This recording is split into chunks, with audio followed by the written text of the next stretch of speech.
J'espère que vous allez bien, je suis contente de vous retrouver aujourd'hui pour un rendez-vous qui est devenu un petit peu un rendez-vous mensuel, durant lequel je vais vous présenter les sorties qui ont retenu mon attention pour le mois prochain, donc le mois de février 2023. Et c'est encore un mois qui est, ma foi, fort chargé au niveau des sorties, puisque déjà dans ma présélection de sorties qui me tentait bien, j'avais retenu 44 livres, ce qui n'est pas rien. Et là, c'est un petit peu moins de 30 que je vais vous présenter, ce qui reste tout de même un nombre assez important. Mais bon, il y a de tout, franchement, il y a de tous les genres, de tous les budgets. Je pense que tout le monde pourra y trouver son compte. Et bon, bah, on va essayer de pas faire craquer le porte-monnaie encore au mois de février, Parce que vous n'avez pas encore vu le book haul, mais au mois de janvier, j'ai un peu craqué. Enfin, vous verrez, je suis pas très fière, mais en même temps très heureuse en même temps, sentiment partagé. Mais bon, c'est pas de ça dont on va parler aujourd'hui, c'est parti pour vous présenter les sorties de février. Le premier livre que je vais vous présenter va peut-être vous dire quelque chose, puisque je vous l'avais déjà présenté dans les sorties de janvier, et au final sa sortie a été repoussée pour être au 1er février, puisque là je vais vous présenter déjà les livres du 1er février. Et donc celui dont j'aimerais vous parler pour commencer, il s'agit de Twin Crowns, écrit par Catherine Doyle et Catherine Weber, et publié aux éditions Bayard. Donc je vais vous refaire un topo très rapidement parce que celui-ci, comme je vous disais, je vous l'ai présenté déjà le mois dernier. Donc on va suivre deux sœurs jumelles qui s'appellent Vraine et Rose, qui l'une va prendre la place de sa sœur pour être mise sur le trône, pour essayer de mettre fin à la guerre contre les sorcières, tandis que l'autre, elle va plutôt justement rallier la cause des sorcières. Donc on va les suivre l'une après l'autre par chapitre interposé. Chacune va vivre sa petite romance. Donc il s'agit d'une romantésie qui, ma foi, m'a l'air pas mal du tout. Toujours en date du 1er février, cette fois-ci, j'ai envie de vous parler de An Ark Inheritance, écrit par H.F. Asquith, qui sort aux éditions Phibbs. Dans celui-ci, nous allons suivre notre jeune héros qui s'appelle Félix, qui est persuadé qu'il va décéder d'ici 30 jours, puisque malheureusement une sorte de malédiction a l'air de peser sur sa famille, puisque ses trois frères aînés sont tous les trois décédés à l'aube de leurs 18 ans. Et puis lui, ses 18 ans, il est fait dans un mois, donc comment vous dire qu'il est pas très serein par rapport à tout ça. Donc il va essayer de voir quel est ce genre de malédiction qui pèse sur la famille, et comment essayer de résorber ça, parce que bah, il aimerait bien vivre un petit peu plus longtemps que 18 ans, effectivement. Donc visiblement, nous partons de New York, et dans sa quête justement de mettre fin à cette histoire de mourir à 18 ans, il va arriver dans le Yorkshire où il va découvrir une sorte de société un peu cachée comme ça. En tout cas, ça m'a l'air fort intéressant avec cette petite touche de fantastique. Et puis bah, notre pauvre Félix qui lui n'a qu'un seul but, bah survivre à la vie quoi, parce que la vie a pas été très sympathique avec ses frères aînés, et il a un jeune frère, et il aimerait aussi que son jeune frère Nick vive un peu plus longtemps que 18 ans. Pour le prochain livre à sortir en date du 1er février, il s'agit du premier tome d'Absolu, écrit par Margot Dessen et publié aux éditions Big Bang. C'est un livre qu'on a beaucoup vu passer sur les réseaux sociaux, puisque l'autrice est présente sur Instagram de façon assez importante quand même, et ça fait un petit bout de temps qu'elle nous tease avec ses réels par exemple, où elle nous parle de son écriture, et finalement, bah... on l'a un peu suivi sur tout son processus d'écriture en ayant des bribes de l'histoire, en sachant de quoi ça allait parler. Et puis on l'a aussi suivi dans son processus pour trouver une maison d'édition, pour voir tout le système éditorial par rapport à son livre. Donc ça a été très intéressant, et je trouve que c'est bien joué aussi parce que finalement elle-même sans le vouloir, et la maison d'édition sans forcément faire grand chose, bah fait qu'il y a déjà eu un travail de communication qui a été fait en avant, et puis bah le livre sort et la hype est énorme. Enfin je sais pas vous, mais moi j'ai hâte de le lire. Dans celui-ci, on a l'air d'être dans une sorte de futur où Varsovie, enfin le Varsovie que l'on connaît maintenant, est complètement en ruine. C'est un endroit que l'on appelle la zone ou la chose, avec un C majuscule, vie. On ne sait pas vraiment ce que c'est, et une centaine de diplômés sont chaque année sélectionnés pour entrer dans cette zone et essayer de vaincre cette chose justement. Ça fait 19 générations qu'on envoie des diplômés et que jamais personne n'en est ressorti vivant. Cette année, nous allons suivre 3 jeunes diplômés justement. Nous allons tout d'abord suivre Prim qui, lui, est un instructeur de combat très prêt pour rentrer dans la zone. Nous allons aussi suivre Johanna, sa meilleure amie, qui elle est une future chercheuse médicale. Donc elle peut être très utile dans cette zone et venir en aide de ses camarades. Cependant, on va aussi suivre Edward qui, lui, est linguiste et qui n'a pas forcément l'air très motivé pour aller dans la zone, et bah on croise les doigts pour Edouard, vraiment. Cette idée de Hunger Games avec cette histoire de choses qui traînent, on sait pas vraiment ce que c'est. J'aime beaucoup, l'ambiance est posée et j'ai très hâte de le découvrir, et puis je pense que je vais me jeter dessus. On ne change pas de date, et donc nous sommes toujours au 1er février, où cette fois-ci nous allons parler de Sous les étoiles de Bloomstone Manor, écrit par Marie Orchard et publié aux éditions Casterman. Dans celui-ci, nous sommes en 1898, où notre jeune héroïne Agathe est un petit peu différente des jeunes filles de son époque, puisque elle n'est pas branchée sur les balles, sur les futurs messieurs qu'elle va pouvoir rencontrer et avec qui elle va pouvoir valser dans tous les sens. Non. Elle, ce qui l'intéresse, c'est l'astrophysique. Donc quelque chose d'assez rare et de peu abordable pour les jeunes filles de son époque. Donc elle a 19 ans, elle rêve d'astrophysique et elle est très contente que sa gouvernante l'aide à étudier ça et en apprendre davantage. Cependant, tout va changer pour elle le jour où ses parents vont décider de quitter Londres et de partir en campagne. Elle va alors faire la rencontre de son nouveau voisin, Lord Nathanael Stone, qui vit à Bloomstone Manor et qui va complètement chambouler sa vie. Alors je sais pas vous, mais moi cette vibe un petit peu, je trouve que ça fait un peu vibe Jane Austen. Oui, je la mets à toutes les sauces, oui, et alors, c'est pas grave, mais j'aime bien l'idée qu'on ait une héroïne justement qui sorte complètement de la norme et qui a un caractère bien trempé, en tout cas c'est ce que ça a l'air de nous annoncer.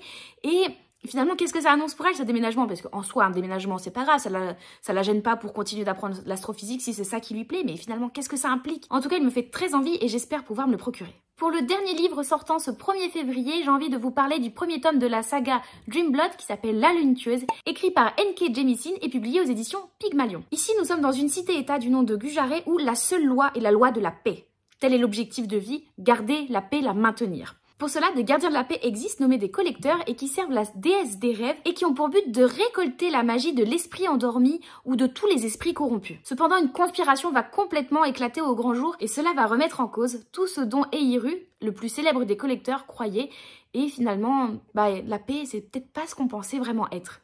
En tout cas, ça a l'air extrêmement intriguant. Et puis finalement, les éditions Pygmalion, je crois que je n'en ai jamais lu. Donc est-ce que ça serait pas l'occasion de découvrir la maison d'édition? Je ne sais pas du tout en combien de tomes se fera la saga, mais ça donne bien envie. Je sais pas ce que vous en pensez vous, mais ça donne bien envie. Nous passons ensuite au 2 février, où cette fois-ci, ce sont 5 livres qui vont encore sortir pour cette même date.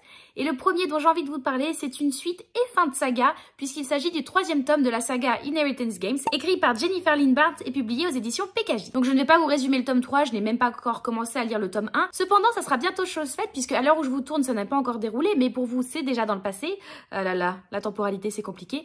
Mais puisque lundi, nous commençons avec Anaïs de Siana Book et Manon de Vibration Littéraire, une lecture commune sur le premier tome de la saga. Donc dans celle-ci, nous allons suivre notre héroïne Avery qui est un peu sans le sou malheureusement, mais qui du jour au lendemain va se retrouver à hériter d'une des plus grosses fortunes puisque le détenteur de cette fortune est malheureusement décédé et a mis le nom d'Avery sur son testament. Avery ne connaît absolument pas cet homme et ne comprend pas pourquoi elle hérite de cette fortune. Cependant, elle ne pourra hériter qu'à une seule condition. Il faudra qu'elle reste 1 an vivre dans le manoir de cet homme. Et dans ce manoir, il n'y a pas que elle qui devra y vivre. Il y a aussi les héritiers de cet homme qui du coup n'ont pas d'héritage. Donc comment vous dire que quand l'héritage qui vous est promis par hérédité vous passe sous le nez parce qu'une jeune fille sortie de nulle part va tout récupérer, vous l'avez un petit peu mauvaise.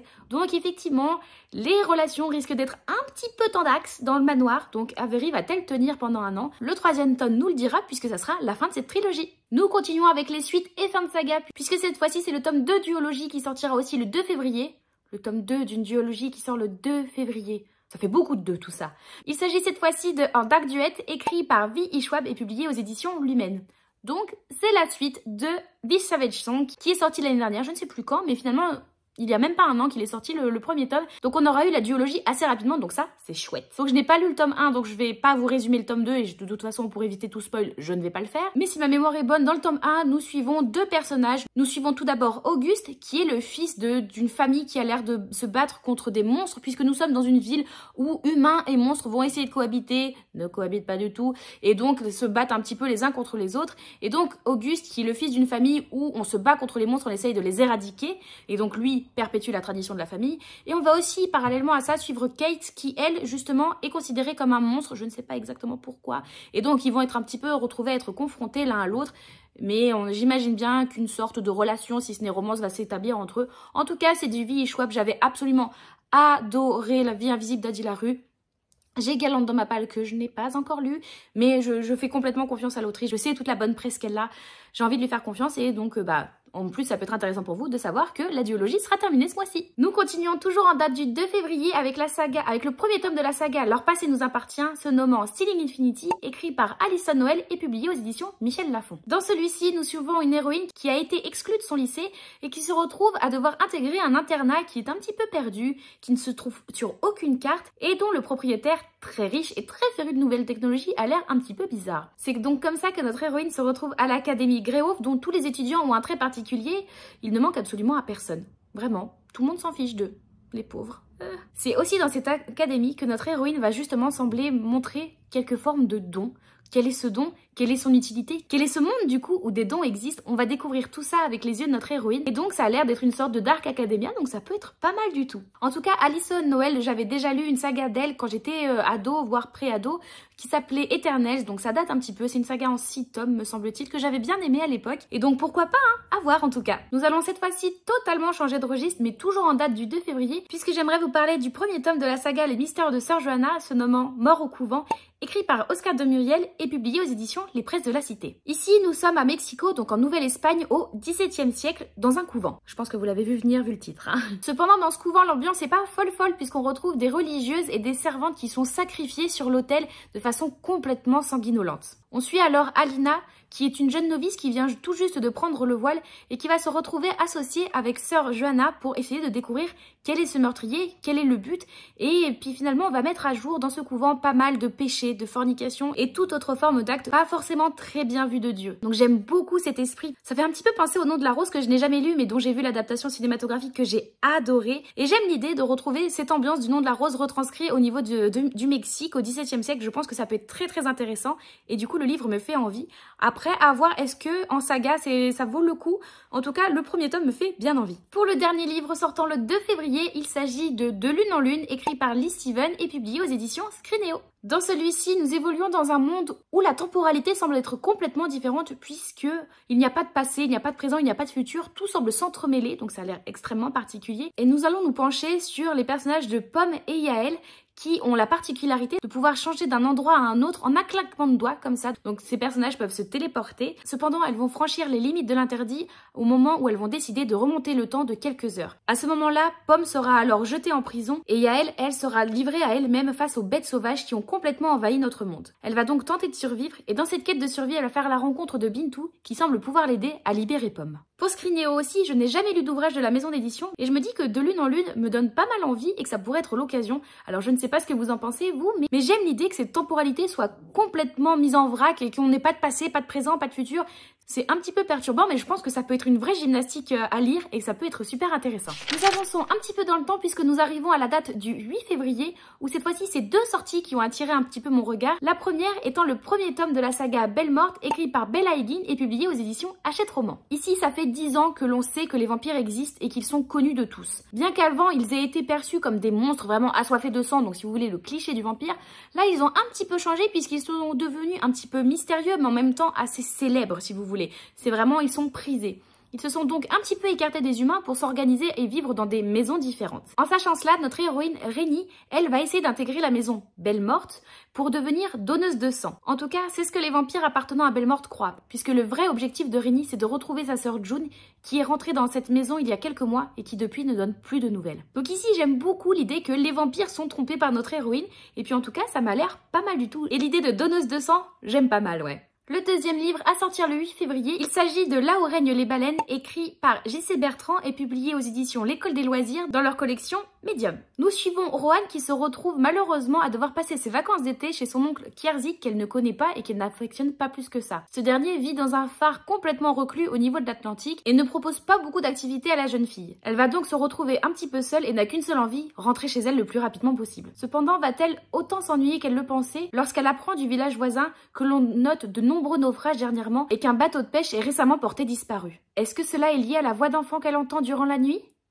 Et j'aime beaucoup aussi la fin de ce résumé de cette 4e de couverture qui nous dit « Plus le temps passe, plus Rohan se demande si Kiersik n'est pas un » et qui reste ouverte comme ça. En tout cas, je trouve ça très intriguant, ça donne énormément envie et la couverture est très jolie, donc aussi ça attire l'œil, on va pas se mentir. Donc j'attends de voir les premiers avis par rapport à ce livre qui franchement augure du bon. Le lendemain, le 9 février, c'est de nouveau 2 livres qui vont sortir, avec tout d'abord le premier tome de la saga Le Royaume des Trois, se nommant La Joueuse de Sitar, écrit par Joanne Yi et publié aux éditions Lumen. Nous sommes ici dans une Chine qui connaît le deuil, la guerre et la famine. Elle est divisée en 3 factions différentes, menées chacune par une chef de guerre. Zéphyr, loin d'être bête, va réussir à rapidement monter les échelons de sa faction en devenant la stratège de sa chef de guerre, se nommant Shinren, qui est très idéaliste mais malheureusement assez faible par rapport à ses 2 ennemis. Zéphyr, très loyal envers son camp et voulant absolument que celui-ci le remporte face aux 2 autres, va se retrouver à jouer un sorte de rôle d'espionne puisqu'elle va devoir infiltrer l'un des 2 autres camps, quitte à jouer une joueuse de sitar. C'est un roman qui me donne énormément envie avec toute cette ambiance chinoise que j'aime beaucoup et que j'aimerais vraiment retrouver. Après, je suis un petit peu frileuse par rapport à ce livre-là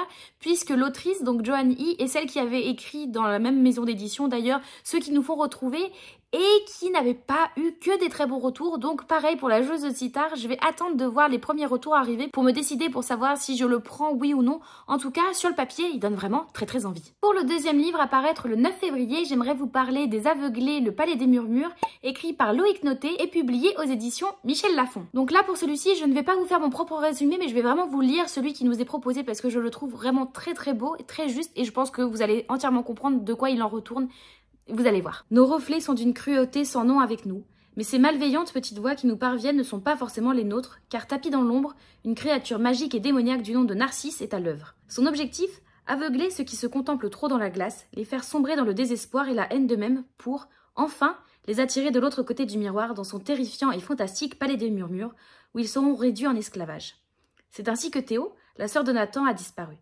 Afin de la sauver, le jeune garçon devra pénétrer dans le sinistre domaine de Narcisse pour y affronter ses peurs les plus terribles et, en chemin, faire face au plus grand défi de tous, s'accepter tel qu'il est. Donc si ce résumé ne vous a pas donné envie, franchement, ça a l'air d'être un livre qui est un porteur d'un très beau message et je suis d'autant plus tentée de l'acheter puisque pour ceux pour qui Loïc Noté n'évoque rien comme nom, il s'agit en fait d'un chanteur belge que j'ai connu puisqu'il a représenté du coup son pays, donc la Belgique, à l'Eurovision il y a de ça quelques années et il avait d'ailleurs, je crois, remporté la 4e place, donc ce qui est plutôt pas mal, on va pas se mentir, et je le suis du coup depuis de nombreuses années, j'adore énormément ce qu'il fait et je suis très fan à chaque fois des paroles de ses chansons qu'il coécrit. Donc pour moi, ça me semblait logique de me pencher sur l'ouvrage qu'il avait écrit. Et là, vraiment, quand je lis le résumé, j'ai vraiment très envie de le découvrir. Donc celui-ci, pour sûr, je vais me le procurer. Nous avançons un petit peu dans le mois puisqu'ici nous arrivons en date du 14 février avec de nouveau, encore et toujours, 2 livres qui vont paraître cette date-là. Pour le premier, il s'agit de La famille Anne, écrit par Min Jin Lee et publié aux éditions Charleston. Nous suivons ici Casey, qui est une fille d'émigrés coréens vivant à New York. Elle est élevée dans le Queens et ses parents tiennent un pressing. Ils se sont serrés la ceinture un maximum pour qu'elle puisse faire de superbes études. Elle est donc diplômée de l'université de Princeton en économie, ce qui n'est pas rien du tout. Cependant, elle, ses rêves sont complètement ailleurs puisqu'elle n'a qu'une seule ambition, vivre de luxe, de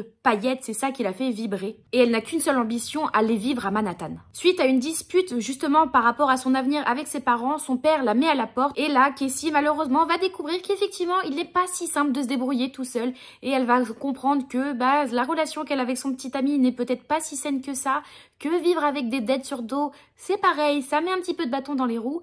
Heureusement, elle va faire une rencontre complètement fortuite qui risque de bien chambouler tout son avenir et de peut-être faire en sorte qu'elle puisse atteindre ses objectifs, mais à quel prix? Min Jin Lee, pour ceux qui ne remettent pas ce nom, il s'agit de l'autrice de Pachinko qui avait aussi été publiée chez Charleston il y a de ça quelques années et qui avait rencontré un énorme succès. Je l'ai acheté. Je ne l'ai toujours pas lu, comme une grande majorité des livres que vous voyez. Oui, on connaît la chanson. En tout cas, j'ai envie de faire confiance au nom de Min Jin Lee et aux éditions Charleston pour encore nous proposer un ouvrage fantastique. Pour le deuxième livre à paraître le 14 février, il s'agit de La malédiction de Venise, écrit par Megan Chance et publié aux éditions Faubourg Marigny. Nous retrouvons Elena qui, suite à quelques déconvenues, se retrouve envoyée à Venise où elle devra expier ses fautes passées en prenant soin d'un malade se nommant Samuel. Cependant, le palais où elle se retrouve pour prendre soin de Samuel est dans un état complètement lamentable. On devine qu'il avait dû être superbe et sublime avant, cependant ce n'est plus du tout le cas, et ceci semble cacher des secrets difficilement avouables. Notre héroïne commence alors à se sentir surveillée, et notre malade, lui, commence à avoir des crises d'hallucination qui le rendent complètement imprévisible et surtout violent, mettant en danger Elena. Arrive alors Nero, le meilleur ami de Samuel et aussi le propriétaire de ce palais. Elena pense alors qu'elle va trouver main forte auprès de Nero, cependant ça ne semble pas vraiment être le cas puisque celui-ci semble aussi être sous l'emprise de quelque chose le rendant très dangereux pour Elena et donc celle-ci va essayer de s'en sortir et surtout va essayer de comprendre s'il s'agit de folie dont sont atteints ces deux hommes ou si c'est quelque chose d'encore plus sinistre lié au palais. Je ne sais pas vous, mais moi ça me donne tellement envie, ça a l'air vraiment bien, ce côté très sombre, très lourd au niveau de l'ambiance, il me donne trop envie et je sais que les éditions Faubourg Marigny donnent aussi très souvent envie au niveau des ouvrages qu'ils proposent, donc vraiment un combo gagnant en tout cas. Pour le lendemain, en date du 15 février, encore, toujours, et oui, on signe et on approuve, 2 sorties m'ont attiré l'œil. Pour la première, il s'agit de Demon in the Wood, le secret du Darkling, écrit par Leigh Bardugo et illustré par Danny Pendergast et publié aux éditions Milan. Avec celui-ci, vous l'aurez peut-être compris, nous allons découvrir qui était le Darkling avant d'être le Darkling. Donc nous sommes dans le Grishaverse et je suis très intéressée puisqu'il s'agit ici d'un roman graphique, donc je trouve que ça apporte un plus encore à cette saga qui nous nous a déjà fourni de nombreux ouvrages et de très beaux ouvrages. Et cette fois-ci, c'est donc avec un graphique que nous allons découvrir le passé du Darkling et savoir finalement quel enfant était-il et comment en est-il arrivé à devenir ce méchant de cette trilogie qu'on a aimé détester. Pour le deuxième livre à sortir le 17 février, il s'agit du premier tome d'une nouvelle saga basée sur Disney et surtout sur les princes Disney, donc j'aime beaucoup l'idée. Et donc pour le premier, nous allons suivre le prince Eric dans Le Prince des Mers, écrit par Lindsay Miller et publié aux éditions Hachette Heroes. Ce livre, je me le suis procuré il n'y a pas longtemps, vous ne l'avez pas encore vu puisque je vais vous le montrer dans mon book haul de janvier, donc petit exclu pour ceux qui regardent toutes les vidéos. Hop, je me le suis procuré en anglais puisqu'il me faisait bien trop envie et que je ne pouvais pas attendre. Donc je me dois de le lire avant sa sortie en français ou en tout cas dans les eaux de sa sortie en français. Dans les eaux, Prince Eric, la mer. Oh là là, je suis tellement drôle. Mais donc voilà, je me le suis procuré en anglais en toc-toc. Chance que nous n'aurons pas malheureusement en français. En tout cas, je trouve cette couverture absolument sublimissime. Il me donne trop envie. Dans celui-ci, Eric est donc notre personnage principal et est sous le joug d'une malédiction. En effet, si la première femme qu'il embrasse n'est pas son amour véritable, il mourra. C'est donc en sachant cela que les royaumes voisins, qui aimeraient bien mettre à mal le royaume d'Eric, vont essayer de tout faire en sorte pour qu'il subisse cette malédiction et donc il ne puisse plus être à la tête de son royaume. Eric a donc deux options. Soit il cherche justement son amour véritable pour l'embrasser et ainsi être sauvé, ou alors il recherche la sorcière qui lui a jeté cette malédiction pour y mettre fin et être enfin en sécurité.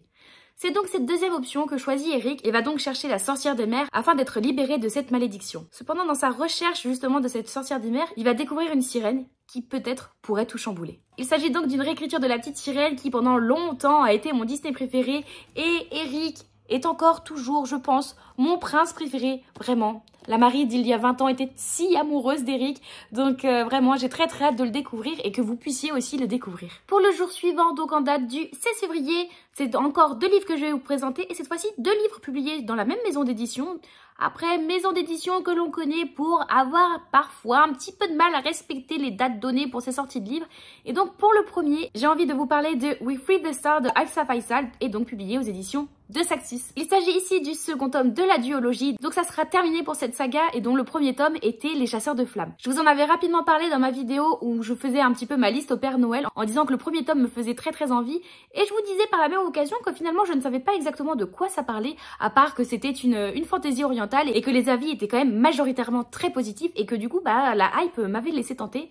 Eh bien écoutez, j'en suis à peu près toujours au même niveau, j'ai très envie de découvrir la duologie, je suis toujours très tentée et très curieuse de pouvoir le découvrir et je ne sais toujours pas de quoi ça parle et ça me va très bien comme ça. Des fois je me dis que franchement, faire un petit peu confiance à la hype sans forcément savoir exactement de quoi il en retourne et se laisser complètement porter par le bouquin, ça fait du bien et c'est le cas pour la duologie de We and the Flame, We Free the Stars de Hafsa Faisal aux éditions de Saxus. Et donc le second livre, toujours de chez De Saxus, apparaît le 16 février, il s'agit du premier tome de Sorcière d'Or écrit par Shannon Smart et donc chez De Saxus. Eh bien écoutez, vous allez peut-être vous dire que je suis une grosse flemmarde, une grosse feignasse et que je ne fais pas bien mon boulot. Après c'est pas forcément mon boulot, mais que je ne fais pas bien mon devoir de booktubeuse puisque pareil pour celui-ci, écoutez, je n'ai pas lu le résumé et je n'ai pas envie de lire le résumé. C'est un livre aussi dont j'avais pas mal entendu parler déjà en VO et qui avait de très bonnes critiques. Et tout ce que je sais encore cette fois-ci, c'est qu'au niveau du contexte, on est plutôt sur de la fantaisie africaine et c'est une fantaisie qui me fait tellement envie. J'ai beaucoup trop envie de découvrir la fantaisie africaine qui franchement je suis sûre que j'adorerais.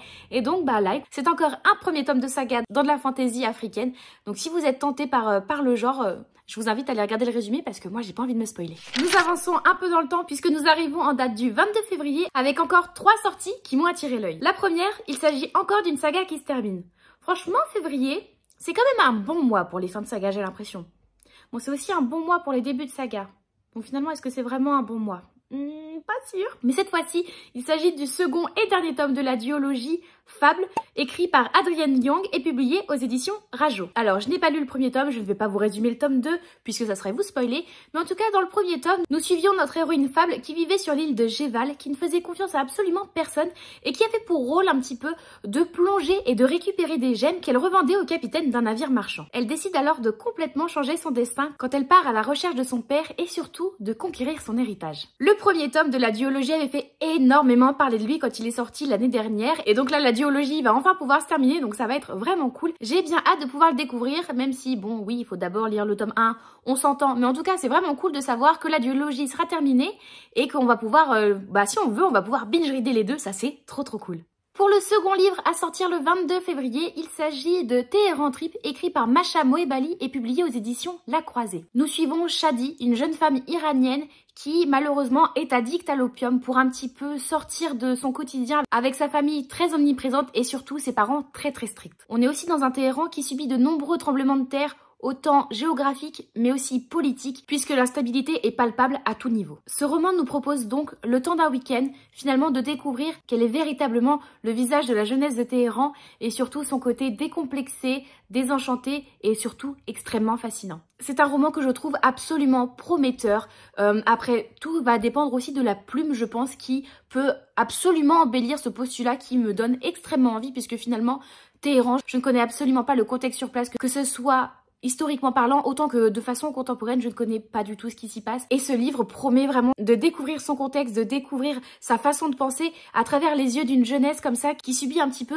le poids des années précédentes et aussi des générations précédentes pour finalement vouloir un petit peu se sortir de tout ça. Il me fait très envie. En plus, je ne connais absolument pas la maison d'édition La Croisée. Je ne sais pas si vous, ça vous dit quelque chose, mais j'ai très envie de le découvrir et je me dis que ça peut être l'occasion justement de sortir un petit peu de sa zone de confort livresque. Pour le troisième livre à paraître le 22 février, j'aimerais ici commencer une nouvelle saga avec le premier tome de la saga Negian, je ne sais pas comment on prononce ça, écrit par Louise Jouvom, pareil, je ne sais pas comment on prononce son nom, je m'en excuse, et publié aux éditions Nemos. Ici encore, oui, je sais, vous allez vraiment vous dire que je suis une grosse feignasse. Oui, mais vous n'êtes pas obligé de le dire si fort. Je n'ai pas vraiment lu le résumé puisqu'il est beaucoup trop long et j'ai surtout peur en fait qu'il soit trop spoilant et ça serait dommage quoi de se faire spoiler dès le résumé. En tout cas, de ce que j'en ai compris, on est dans un monde où nous connaissons l'union avec un grand U, qui est une sorte de pouvoir qui permet de rassembler les gros représentants des communautés principales, telles que les elfes, les loups-garous, les vampires, les humains, les nains, etc.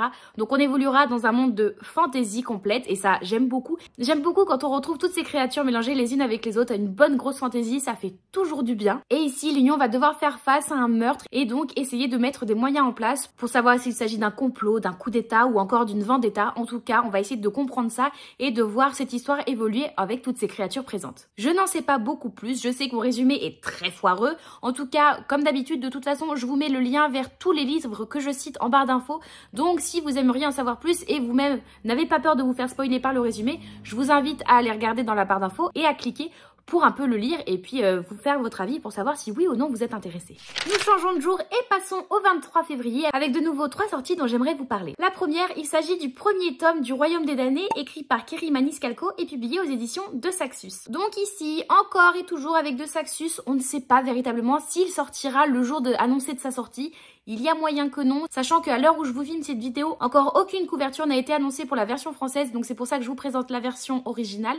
Donc est-ce qu'il sortira vraiment au mois de février ou en tout cas vraiment la date annoncée? Je ne sais pas, à revérifier. En tout cas, je vous donne les informations telles que je les ai là, la date à laquelle je vous tourne cette vidéo. Ici, nous suivons des jumelles, Emilia et Vittoria, qui sont toutes les deux sorcières, mais qui vivent complètement cachées de leur nature. Elles vivent parmi les humains, mais se cachent puisque les sorcières ne sont malheureusement pas très bien vues de ce monde-là.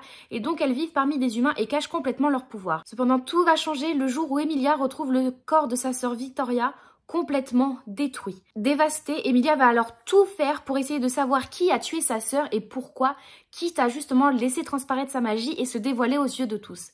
Elle sera alors rejetée et dans sa quête justement pour découvrir qui est le tueur de sa sœur, elle va devoir s'associer avec Vras, qui est une personne dont elle a beaucoup entendu parler depuis petite, mais pas forcément entendu pour de bonnes raisons. Elle va donc se retrouver à devoir faire équipe avec lui pour pouvoir élucider le meurtre de sa sœur. Donc si le titre Le Royaume des damnés ne vous dit peut-être rien en français, le titre anglais va peut-être vous faire ding dans la tête puisqu'il s'agit de Kingdom of the Wicked. C'est un livre qui a énormément fait parler de lui en VO, qui a eu un énorme succès quand il est sorti et on savait qu'il allait arriver en France. Il a mis un petit peu de temps finalement à arriver en France. En tout cas, la hype est énorme. Je pense que De Saxus n'a pas fini de nous faire de la communication autour de celui-ci puisque je ne sais pas ce que eux en pensent, mais en tout cas j'en ai tellement entendu de bons avis que j'ai très hâte de le découvrir et le synopsis rajoute encore plus une couche et vraiment j'ai hâte d'être à la fin du mois. Ensuite, pour le second livre à sortir le 23 février, j'aimerais ici vous parler d'une sorte de suite, pas vraiment suite, mais qui en tout cas livre qui se passe dans le même univers que La Faucheuse, écrit par Neil Schusterman et publié aux éditions Robert Laffont dans leur collection R.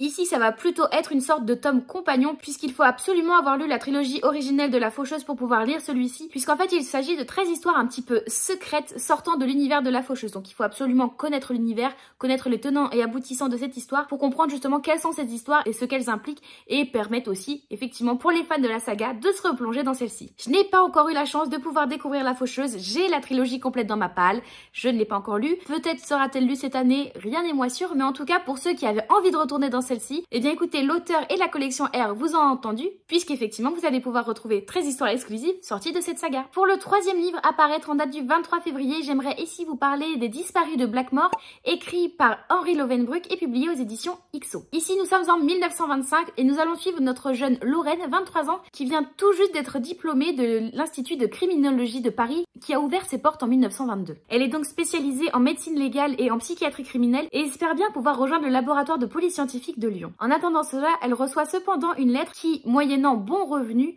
lui demande de se rendre sur l'île de Blackmore, donc une île anglo-normande entre Jersey et Guernsey, pour essayer d'enquêter sur la mort de la jeune Margaret, petite fille d'un lord anglais. J'aime beaucoup ici l'idée que déjà nous allons suivre une héroïne, ça sera une policière et finalement pas forcément policière, puisque elle finalement le côté qu'elle va apporter, c'est ce côté psychiatrie criminelle, médecine légale, et je trouve ça extrêmement intriguant. J'aime beaucoup en plus avec le contexte historique, on comprend que ça va être un petit peu féministe, en tout cas je l'espère, en mettant en avant que c'est une femme qui vient d'obtenir un diplôme, et j'espère qu'elle va revendiquer le fait que effectivement les femmes peuvent faire des études et sont loin d'être plus bêtes que les hommes, au contraire. Henri Lovenbruck en plus est déjà un auteur qui est très connu dans le polar, donc je ne pouvais pas ne pas vous citer ce livre-là dans les sorties de février. Pour terminer cette longue liste de sorties de février, nous arrivons en date du 28 où j'aimerais vous parler du Dernier sommeil de l'ours, écrit par Sophie Jomain et publié aux éditions Charleston. Ici, nous suivons Abby qui a quitté son Alaska natal depuis un peu plus de 15 ans et qui se retrouve un peu malgré elle à y retourner lorsque sa mère, Emma, fraîchement veuve et surtout malade, a besoin de sa fille. Celle-ci retourne donc, comme je vous disais, un peu contre son gré, mais puisque la piété filiale lui oblige un petit peu d'y retourner aussi pour se donner bonne conscience. Cependant, vraiment, elle déteste cet Alaska qu'elle a quitté quand elle avait 14 ans. À côté de ça, sa mère, elle, Emma, justement refuse de quitter cette île-là. Elle y est très attachée et vraiment ne veut pas voir autre chose. Donc vraiment, mère et fille ne sont absolument pas d'accord et n'ont pas du tout le même ressenti vis-à-vis de cet endroit. Mère et fille arriveront donc-elles à se reparler et à comprendre pourquoi toutes ces années ont été perdues entre les deux et Abby devra-t-elle donc repartir d'Alaska avec ou sans sa mère? C'est donc un nouveau roman écrit par Sophie Jomain que j'ai découvert très récemment, qui est de nouveau proposé par les éditions Charleston, qui cette fois-ci me donne encore extrêmement envie puisque je pense que ça va être très poignant et très fort sur la relation mère-fille qui ont perdu de nombreuses années et qui vont peut-être finalement devoir réapprendre à se connaître et à savoir les femmes qu'elles sont devenues loin l'une de l'autre. Et puis comme toujours, hein, on le dira jamais assez, mais les éditions Charleston à chaque fois ça me donne tellement envie. Donc voilà, c'en est tout pour les sorties de février qui sont bien trop nombreuses, je le sais. Je pense qu'à partir des mois suivants, je vais essayer de vous proposer une liste plus courte parce qu'il faut savoir que c'est une vidéo qui me prend beaucoup de temps à préparer, beaucoup de temps à filmer aussi. Là pour vous dire, ça fait 2 heures que je filme cette vidéo. Je commence à en avoir un petit peu marre pour être honnête. Là ça commence à faire lent pour moi, 2 heures de tournage pour une vidéo qui peut-être durera une trentaine de minutes. Donc il y aura beaucoup de cuts. Je pense réduire la sélection que je vous proposerai sur les mois suivants. J'espère que vous ne m'en voudrez pas.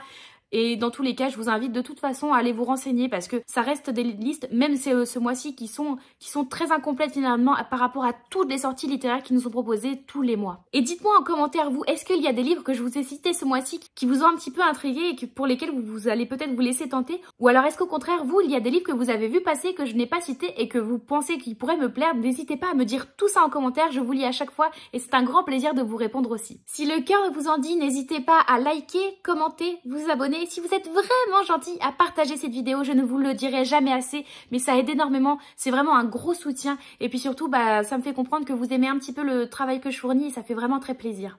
En tout cas, je vous remercie encore d'être toujours de plus en plus nombreux, que ça soit ici sur YouTube ou encore sur Instagram ou Twitch. Ça fait vraiment très très plaisir. Merci beaucoup à vous. Et j'en profite aussi pour vous glisser ici, même si c'est pas le réseau sur lequel je suis le plus présente, mais j'ai décidé de me lancer sur TikTok, donc je compte sur vous pour venir un petit peu me voir par là-bas et puis m'apporter du soutien. Ça fait toujours très très plaisir. De toute façon, vous avez le lien vers tous mes autres réseaux qui sont en barre d'infos, donc n'hésitez pas à venir passer un petit coucou. En attendant une prochaine vidéo, on se retrouve de façon quasi quotidienne, que ça soit sur Twitch, Insta, et je vais essayer de faire sur TikTok.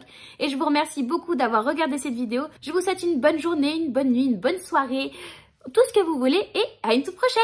Bye bye!